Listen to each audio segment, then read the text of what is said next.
자동차 가격표 번역기 차파고. 2부에서는 차파고가 제안하는 최상의 가성비 조합에 대해 설명드리겠습니다. 가장 저렴하게 구매하시고 싶으신 분이라면 5,605만원 익스클루시브만 구매하시는 걸 추천드립니다. 아이오닉 6는 익스클루시브만 사도 옵션은 거진 다 들어있습니다. 스마트 크루즈 컨트롤과 12.3인치의 계기판, 12.3인치의 내비게이션 들어가 있고요. LED 헤드램프와 LED 방향 지시 등도 들어가 있습니다. 전자석 이중접합 차음 유리에 앞좌석 열선 시트와 통풍 시트, 그리고 실내 V2L까지 전기차 사면서 있어야 할 옵션은 다 달려 있습니다. 특히 이번 아이오닉 6는 상위 등급으로 올라간다고 해도 내장에서도 시트 빼고는 별 차이점이 없는 게 특징이기 때문에 고급감을 위해서 굳이 옵션을 더 넣을 필요도 없습니다. 혹시나 여기서 현대 스마트 센스나 좀 더 넣어볼까 하신다면 그냥 익스클루시브 플러스 가는 게 맞습니다. 싸게 사실 거면 다른 거 할 필요 없이 그냥 익스클루시브 단일로 사시는 게 맞아요. 1번 조합이 2번 조합에 비해 부족한 게 있는데요. 사각지대 경고장치 없습니다. 근데 이건 사이드미러에 사각지대 거울 달면 되니까 해결되고요. 고속도로 주행보조 2 없는데요. 솔직히 자동 차선 변경 기능 그거 답답해서 못 씁니다. 사람이 하는 게 훨씬 편해요. 앰비언트 무드램프 없는데요. 근데 낮에 보이지도 않는 앰비언트에 굳이 돈 쓸 필요 없죠. 헤드업 디스플레이 없습니다. 하지만 계기판이 12.3인치로 엄청 크죠. 그렇다면 뭐다? 네, 헤드업 디스플레이 없어도 상관없습니다. 조수석에 전동 시트 없는데요. 하지만 어차피 조수석 사람들 전동 시트 아니어도 별 불만 없이 잘 타고 다니죠. 뒷좌석에 열선 시트가 없는데 부부끼리 타고 다닐 차라면 뒷좌석 열선 시트 필요 없고요. 혹시나 아기도 같이 타야 할 차라 있어야 될 것 같다면 그럴 때는 아이오닉 6를 사면 안 되겠죠. 당연히 아이오닉 5를 사시는 게 맞습니다. 적당히 옵션이 있었으면 좋겠다 싶으신 분이라면 익스클루시브 플러스에 컴포트 플러스 추가해서 5,909만원에 구매하시는 걸 추천드립니다.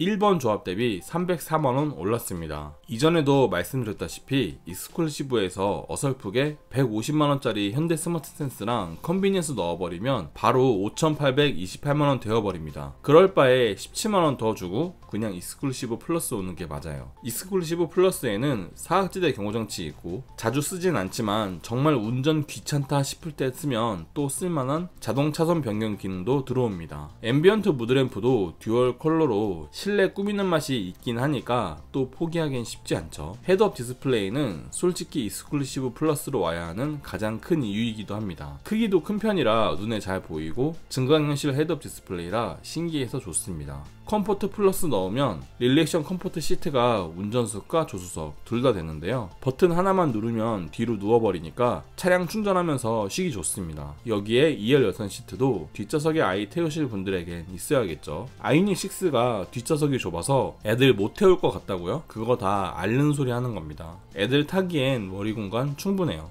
물론 카시트에 태우는 아이라면 어른이 아이 태우는 게 좀 불편할 수는 있겠죠. 2번 조합이 3번 조합에 비해 부족한 게 있는데요. 풀 LED 헤드램프 없습니다. 하지만 지금도 MFR 타입의 LED 헤드램프라 상관없고요. 천연 가죽 시트도 없긴 한데 사실 인조 가죽이나 천연 가죽이나 별 차이를 못 느끼겠더라고요. 나파 가죽이면 모를까 이것 때문에 굳이 상위 등급은 갈 필요 없을 것 같습니다. 서라운드 뷰 모니터 없는데요. 하지만 아이오닉 6가 그렇게 큰 차는 아닙니다. 세단에다가 서라운드 뷰 모니터는 좀 오바인 것 같아요. 원격 주차 보조 기능 없는데요. 근데 이거 자주 쓰는 기능도 아니니까 없어도 됩니다. 그리고 주차는 사람이 하는 게 제일 빠릅니다. 풀옵션에 가까운 조합을 원하시는 분이라면 6,135만원 프레스티지만 구매하시는 걸 추천드립니다. 옵션별 장단점에도 설명드렸다시피 익스클루시브 플러스에서 컴포트 플러스 정도만 넣어야지 만약 서라운드 뷰 넣겠다고 파킹 어시스트 넣고 플래티넘까지 넣을 거다? 그러면 가격은 6,151만원으로 프레스티지보다 오히려 16만원 더 비싸집니다. 결국 익스클루시브 플러스에서 이것저것 넣을 거면 그냥 프레스티지 오는 게 답이고요. 프레스티지에선 야간에 밝아서 운전이 편한 풀 LED 헤드램프와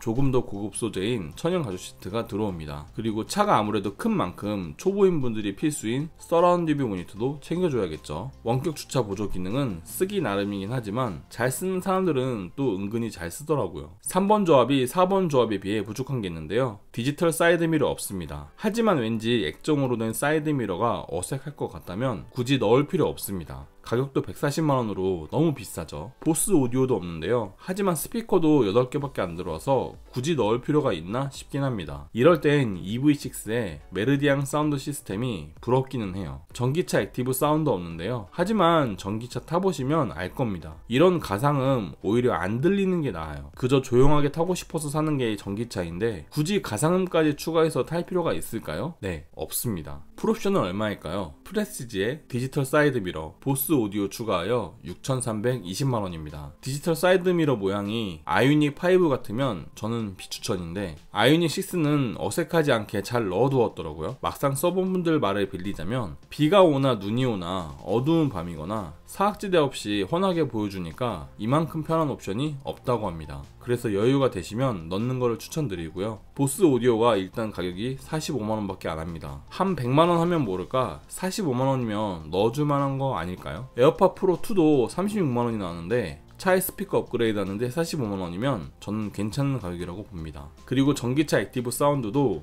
주변에 친구들 태워줬을 때 들려주면 엄청 신기해하긴 할 겁니다. 그럴 때 한 번씩 이용하면 되겠죠. 한눈에 보는 옵션표입니다. 가장 저렴하게 구매하실 분이라면 1번 조합 5,605만원에 구매하시면 됩니다. 스마트 크루즈 컨트롤과 내비게이션, 앞좌석 열선 통풍 시트, 전동 트렁크 등 운전에 필요한 필수 옵션 다 들어가 있습니다. 하지만 이왕 사는 차 깡통은 좀 아쉽다 싶으신 분이라면 304만원 더 주시고 2번 조합 5,909만원에 구매하시는 걸 추천드립니다. 사각지대 경고장치와 앰비언트 무드램프, 헤드업 디스플레이에 2열 열선 시트까지 아이오닉 5에선 프레스티지를 가야만 달리는 옵션들이 다 들어와 줍니다. 하지만 나는 최신 기술 옵션 다 넣어야겠다 싶으신 분이라면 226만원 더 주시고 3번 조합 6,135만원에 구매하시는 걸 추천드립니다. 프로젝션 LED 헤드램프와 서라운드 뷰 모니터, 원격 스마트 주차 보조까지 다른 차들 풀옵션과 거의 동일한 옵션 구성 챙기게 됩니다. 그런 거 모르겠고 나는 그냥 풀옵션이 좋다 싶으신 분이라면 185만원 더 주고 4번 조합 6,320만원에 구매하시는 걸 추천드립니다.